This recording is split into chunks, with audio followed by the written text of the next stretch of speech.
ఇస్కరియోతు యూదాకు అప్పగించిన పనిని మర్చిపోయాడు. ఇంకొక పనికి వెళ్ళి శాపాన్ని తెచ్చుకొని ఉర్రి పెట్టుకుని చనిపోయాడు. పేతురు విశ్వాసంతో ప్రార్థన చేయమని ప్రభు చెప్పిన మాటను మర్చిపోయాడు. శ్రమ కలగగానే కత్తిని వాడి అక్కడ రక్తపాతాన్ని సృష్టించాడు. ప్రభు అంటాడు, కత్తిని వాడిలో పెట్టు. కత్తి పట్టుకున్నవాడు కత్తితోనే మరణిస్తాడు. ప్రభు అందుకని చాలాసార్లు వారికి వాక్యం చెప్తున్నప్పుడు ఏమన్నాడంటే, నీవు కొలుచు కొలత ప్రకారమే నీకు కొలవబడుతుంది. నీవు కొలిచే కొలత అంటే, ఈరోజు నేను ఒక ఇంటికి వెళ్ళి 1 కేజీ బియ్యం తీసుకున్నాను. అరుణ్ అడిగాను, 1 కేజీ బియ్యం అమ్మకి లేవు. నేను నెక్స్ట్ డే అతనికి ఎన్ని బియ్యం ఇవ్వాలి? కేజీ కదా. అందుకని రాత్రి వడ్డీతో సహా అతనికి ఏమైనా చెల్లించాలా? ప్రభుత్వుడు, నువ్వు ఏ పని చేస్తావో ఆ ఫలితాన్ని నువ్వు పొందుకుంటావు. కత్తితో ఒకవేళ మనుషులు గాయపరుస్తున్నావా, ఆ కత్తితోనే చనిపోయే పరిస్థితిని కలుగుతుంది. ఒకరి నీ నోటినే వాడిగా ఖడ్గంగా చేసుకుని మనుషుని యొక్క హృదయాన్ని పొడుస్తున్నావా, ఏదో దినాన్న అదే ఇతరుల నోరుని వాడిగైనా ఖడ్గంగా చేసుకుని నీ హృదయాన్ని గాయపరిచేటట్లు చేస్తుంది. ప్రభు అంటున్నాడు, కత్తి పట్టుకున్నవాడు అదే కత్తితో అలాగే చచ్చిపోతాడు. నువ్వే కొలత కొలుస్తావు అదే కొలతని కొలవబడుతుంది. కాబట్టి నీ కత్తిని తీసి వారిలో పెట్టు. దేవుడు ఆఖరి క్షణంలో ఆ భయంకరమైన పరిస్థితుల్లో కూడా ఒక వ్యక్తిని స్వస్థపరిచాడు. ఆ రాత్రి ఆ గెచ్చమల తోటలో స్వస్థత కూడా జరిగింది. ఆఖరిగా ప్రభు ఏమంటున్నాడంటే, పరలోక సైన్యం గురించి మాట్లాడుతున్నాడు. ఏమని మాట్లాడుతున్నాడంటే, పేతురు, నేను నా తండ్రిని అడగలేనని నువ్వు అనుకుంటున్నావా? ఒకరు నా తండ్రిని అడిగితే 12 సేనాప్యూహముల కంటే ఎక్కువగా పంపించి నన్ను కాపాడలేడనుకుంటున్నావా? అంటే పరలోక తండ్రిని మహిమ పరుస్తున్నాడు. 5వ విషయం, ఇక్కడ విషయాన్ని ఒక మాటను మనం బాగా అర్థం చేసుకోవాలి. ప్రభు అంటున్నాడు పేతురుతో, నువ్వు కత్తి దూసి మనిషిని కొట్టావు, కానీ నేను నా తండ్రిని అడగలేనని నువ్వు అనుకుంటున్నావా? నా తండ్రి అన్న చేతకానుడా, ఈ మనుషులు అందరూ నన్ను పట్టుకుంటుంటే చూస్తా ఊరుకోవడానికి? ఆయన అడిగితే 12 సేనాప్యూహముల కంటే ఎక్కువ మందిని ఎక్కడికి పంపిస్తాడు? నా దగ్గరికి పంపిస్తాడు.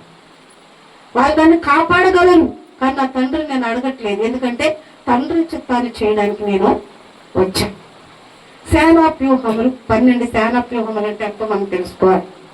సేన అంటే ఎంతండి? 6,000. 12 సేనాప్యూహములు అంటే 72,000 దూతలు దించుతాడు అంటున్నాడు. ఒక దూత వచ్చి ఒక రాత్రి 1,85,000 మందిని చంపేస్తుంది. మరి 72,000 మంది దూతలు ఎంతమందిని చంపాలి? అంతేనండి లెక్క. ప్రపంచాన్ని అంతా 1 గంటలోనే ఓసపోత కోసేసి శుభ్రంగా కూర్చున్నట్టే తెలియనట్లుగా దేవుడు అనుకుంటే, అందుకే ప్రభు అంటున్నాడు, ఆ ఉగ్రత మీ మీదకి రాకముందే మారు మనసు పొందండి. ఆ ఇబ్బందికరమైన పరిస్థితులు మీ జీవితంలోనికి రాకముందే మనసు మార్చుకోండి. దేవుడు మనల్ని ఒకవేళ ఇబ్బంది పెట్టాలనుకుంటే ఏ మనుషుడు కాపాడలేదు. మనుషులు ఇబ్బంది పెడుతుంటే దేవుడు మనల్ని కాపాడుతాడు. కానీ దేవుడే ఇబ్బంది పెట్టాలనుకున్నాడు అనుకోండి, ఏ మనుషులను కాపాడుతాడుగా? యోగుని ఎవరు ఇబ్బంది పెట్టారు? దేవుడే. దేవుని అనుమతితో సాతాన్ని ఇబ్బంది పెట్టాడు. ఈ రాత్రి ప్రభు మనల్ని కూడా ఇదే ప్రశ్న అడుగుతున్నాడు.